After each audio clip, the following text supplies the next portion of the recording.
இவருக்கும் வணக்கம். கும்பராசினியர்களுக்கு நிகழ்ந்து கொண்டிருக்கும் டிசம்பர் மாதம் 30ஆம் தேதி நீங்கள் இதை செய்தால் நிச்சயம் உங்களுக்கு 10 கோடி கிடைப்பது உறுதி. அந்த வகையில் கும்பராசினியர்களுக்கு இன்றைய நாளில் என்ன மாதிரியான நன்மைகள் எல்லாம் ஏற்பட இருக்கு, கிரகநிலைகளின் ரீதியாக அமையிருக்கும் சாதகங்கள் என்ன, பாதகங்கள் என்ன, மேலும் என்ன மாதிரியான முன்னேற்றங்கள் எல்லாம் உங்களுடைய வாழ்வில் ஏற்பட இருக்கு. குறிப்பா இன்றைய நாளில் நீங்கள் என்ன செய்ய வேண்டும், என்ன செய்யக்கூடாது, என்ன செய்தால் என்ன மாதிரியான நன்மைகள் எல்லாம் உங்களுடைய வாழ்வில் ஏற்படும், குறிப்பா இன்றைய நாள் என்ன நாள் என்பது குறித்தான முழுமையான பதிவை தான் இந்த வீடியோல நம்ம விரிவா பார்க்க போகிறோம். அந்த வகையில இன்றைய நாள், அதாவது 30/12/2024 தேதியான இன்றைய தினம் மார்கழி அமாவாசையாக கருதப்படுகிறதுங்க. இப்படிப்பட்ட இந்த மார்கழி அமாவாசையான இன்றைய தினத்துல சூரியனும் சந்திரனும் ஒரே நேர்கோட்டில் வரும் நிகழ்வினை அமாவாசை நாள் என்கின்றோம். ஜோதிட சாஸ்திரத்தின்படி சூரிய பகவான் தந்தை உறவுக்குரிய கிரகமாகவும் சந்திரன் தாய் தொடர்பான உறவுக்கு காரணமாக கருதப்படுகிறார். இதனால் இந்த இரு கிரகங்களும் நேருக்கு நேர் சந்திக்கும் நாளில் முன்னோர்களை நினைத்து வழிபடுவதால் பித்ருலோகத்தில் இருக்கும் அவர்களுக்கு நற்கதி கிடைக்கும் என்பது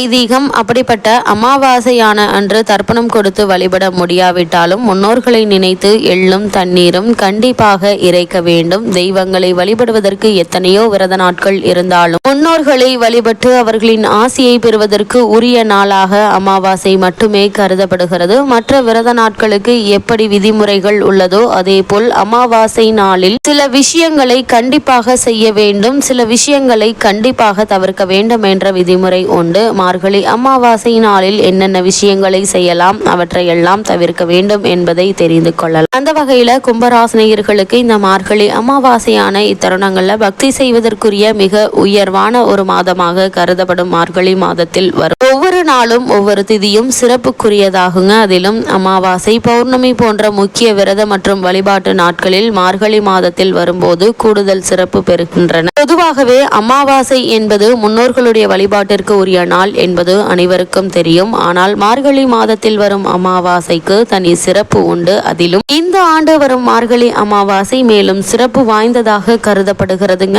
மார்கழி அமாவாசையில் நம்முடைய முன்னோர்களுக்கு மட்டுமல்ல, அகால மரணம் அல்லது துர்மரணம் அடைந்தவர்களுக்கு மார்கழி அமாவாசை அன்று தர்ப்பணம் கொடுத்து வழிபட்டால் அந்த ஆத்மாக்கள் துன்பப்படாமல் வைகுண்ட பதவியை அடையும் என்ற நம்பிக்கை. அது மட்டுமல்ல, மார்கழி அமாவாசையில் இறந்த நம்முடைய முன்னோர்களுக்கு தர்ப்பணம் கொடுத்து வழிபட்டால் நம்முடைய பல தலைமுறைகளுக்கு இருக்கும் பித்ருதோஷம் நீங்கும். இந்த நாளில் விரதம் இருந்து வழிபட்டால் பித்ருதோஷம் நீங்குவதுடன் வீட்டில் மகிழ்ச்சி, வளர்ச்சி, செல்வ வளம் ஆகியவை அதிகரிக்குங்க. அப்படிப்பட்ட மார்கழி அமாவாசை நாள் அனுமனின் அவதார தினம் என்பதால் இந்த நாளில் தான தர்மங்கள் செய்வதால் சனி தோஷம் உள்ளிட்ட அனைத்து கிரக தோஷங்களும் நீங்கும். ஜாதகத்தில் சந்திரனால் பாதிப்பு உள்ளவர்கள் மார்கழி அமாவாசை நாளில் நவகிரகங்கள்ல இருக்கக்கூடிய சந்திர பகவானுக்கு விளக்கேற்றி வழிபடலாம் அல்லது சிவபெருமானுக்கு விளக்கேற்றி வழிபட சந்திரனால் ஏற்பட்ட தொல்லைகள் நீங்கும். இப்படி பல சிறப்புகள் மிகுந்த மார்கழி அமாவாசையில் என்னென்ன விஷயங்களை செய்யலாம், என்னென்ன விஷயங்களை செய்யாமல் தவிர்க்க வேண்டும் என்பதை தெரிந்து கொள்ளலாம். இப்படிப்பட்ட இந்த மார்கழி அமாவாசையான இன்றைய தினத்துல முன்னோர்களை நீங்கள் வழிபடுவதால் உங்களுடைய வாழ்வில் ஏற்பட்டு கொண்டிருக்கும் அனைத்து இன்னல்களும் நீங்கி நல்ல ஒரு முன்னேற்றம் ஏற்படும் என்பது